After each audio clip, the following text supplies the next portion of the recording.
Fee reimbursement సంబంధించి 4,952 కోట్ల రూపాయలు పెండింగ్ ఉందని మీరు ఇచ్చినటువంటి స్టేట్మెంట్. ఇవాళ సెక్రటేరియట్లో సర్పంచులు పోయి లొల్లి పెట్టిరు కమిషన్ల కోసం అన్నట్టుగా మీరు మాట్లాడినారు కదా బిల్లులది. మరి గదే సర్పంచులు బిల్లులు ఇస్తలేరని ఆత్మహత్యలకు పాల్పడుతున్నామని చెప్పేసి మీ ప్రభుత్వంలో ఇచ్చినటువంటి లెక్కలు. అట్లాగే రైతు బంధు గొప్పగా చెప్పినావు కదా, ఆ రైతు బంధు 6 ఏళ్లలో 18,000 కోట్ల రూపాయలు రాళ్లకు రప్పలకు రియల్ ఎస్టేట్లకు మీరు ఇచ్చినటువంటిది.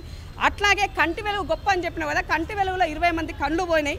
ఆ కంటి వెలుగు కేవలం 18 ఏళ్ళ పిల్లలకే చేయాలన్నాం. అంటే ఇది ఓటు బ్యాంకుగా వాడుకున్నామని నేను తెలియజేస్తున్నా. ఈ సందర్భంగా వడ్డీ సెల్ఫ్ హెల్ప్ గ్రూపులకి సంబంధించి వడ్డీ ఇచ్చేటువంటి వాళ్ళకి 3,500 కోట్ల రూపాయలు వడ్డీ లేని రుణాలు పెండింగ్ ఉన్నాయని వాళ్ళు రోడ్లెక్కినటువంటి వైనం. ఇవాళ సెల్ఫ్ హెల్ప్ గ్రూప్ మహిళలు మీ సిద్దిపేట జిల్లా దుబ్బాకకు చెందినటువంటి రాధిక అనేటువంటి సెల్ఫ్ హెల్ప్ గ్రూప్ ఉమెన్ ఇవాళ అక్కడ ఉన్నటువంటి సెంటర్లో ప్రొక్యూర్మెంట్ చేస్తే 4 కోట్లు సంపాదించినని చెప్పింది. 254 సెంటర్లు అంటే ఒక సెంటర్ దగ్గర 5 పనిచేస్తారు, దాదాపు 1,200 మంది. సో మొత్తం కలిపి ఒక్కొక్కరికి 33,000 రూపాయలు ఈ ప్రొక్రూట్మెంట్ ద్వారా వాళ్ళకు వచ్చినాయి. ఇది ఈ ప్రభుత్వం చేసినటువంటి గొప్ప పని. మరి అలాగే రుణమాఫీ ఎలక్షన్ల ముందు 21,550 కోట్ల రూపాయలు రుణమాఫీ అనేసి బడ్జెట్లో పెట్టినాం, ఇచ్చింది కేవలం 1,206 కోట్ల రూపాయలే. ఇది మీరు చేసినటువంటి రుణమాఫీ సంగతి. అదే రేవంత్ రెడ్డి గారు రుణమాఫీ 20,000 కోట్ల రూపాయలు 25 లక్షల మంది రైతులకు ఇచ్చినటువంటి ఘనత నాది.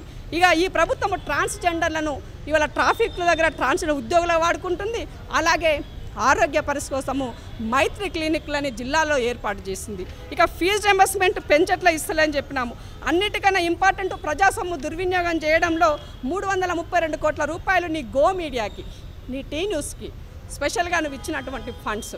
అట్లాగే నీవు చెప్పిన కాళేశ్వరము కూలేశ్వరం అయిందన్న దానికి ఆనాడు ఉద్యమంలో పనిచేసినటువంటి అన్న రగన్న జేఏసీ ఇలా మన ఎలక్ట్రిసిటీ డిపార్ట్మెంట్లో పనిచేస్తారు, తను ఇచ్చినటువంటి నివేదిక నీ అబద్ధాలో ఉన్నది కూలిపోయింది అని చెప్పడం ఇచ్చిండు.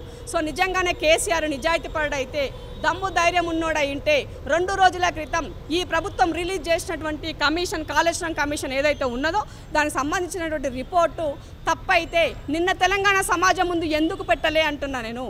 ఆ తెలంగాణ సమాజం ముందు పెట్టకుండా అంటే మౌనం వహించినారంటే మీరు తప్పు ఒప్పుకున్నట్లే. కమిషన్ ఇచ్చిన రిపోర్టు పాజిటివ్ అనేది ఈ సందర్భంగా తెలియజేస్తున్నా.